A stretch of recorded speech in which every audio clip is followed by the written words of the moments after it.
Aquele que habita no esconderijo do Altíssimo, à sombra do Onipotente descansará.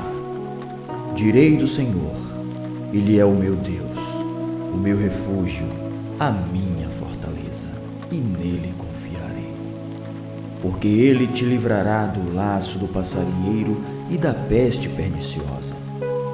Ele te cobrirá com as suas penas, e debaixo das suas asas estará seguro. A sua verdade é escudo e broquel.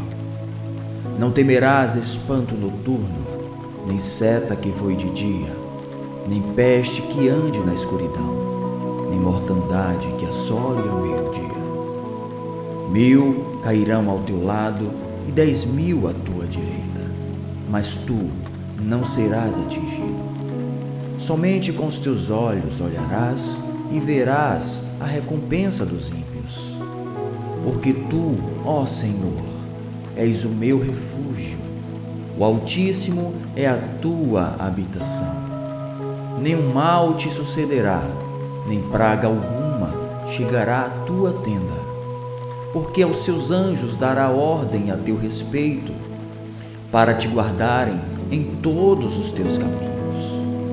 Eles te sustentarão nas suas mãos, para que não tropeces com teu pé em pedras. Pisarás o leão e a áspide, calcarás aos pés o filho do leão e a serpente. Pois que tão encarecidamente me amou, também eu o livrarei, pô-lo-ei no alto retiro, porque conheceu o meu nome. Ele me invocará, e eu lhe responderei. Estarei com ele na angústia, livrá-lo-ei e o glorificarei. Dar-lhe-ei abundância de dias e lhe mostrarei a minha salvação. Este é o Salmo 91.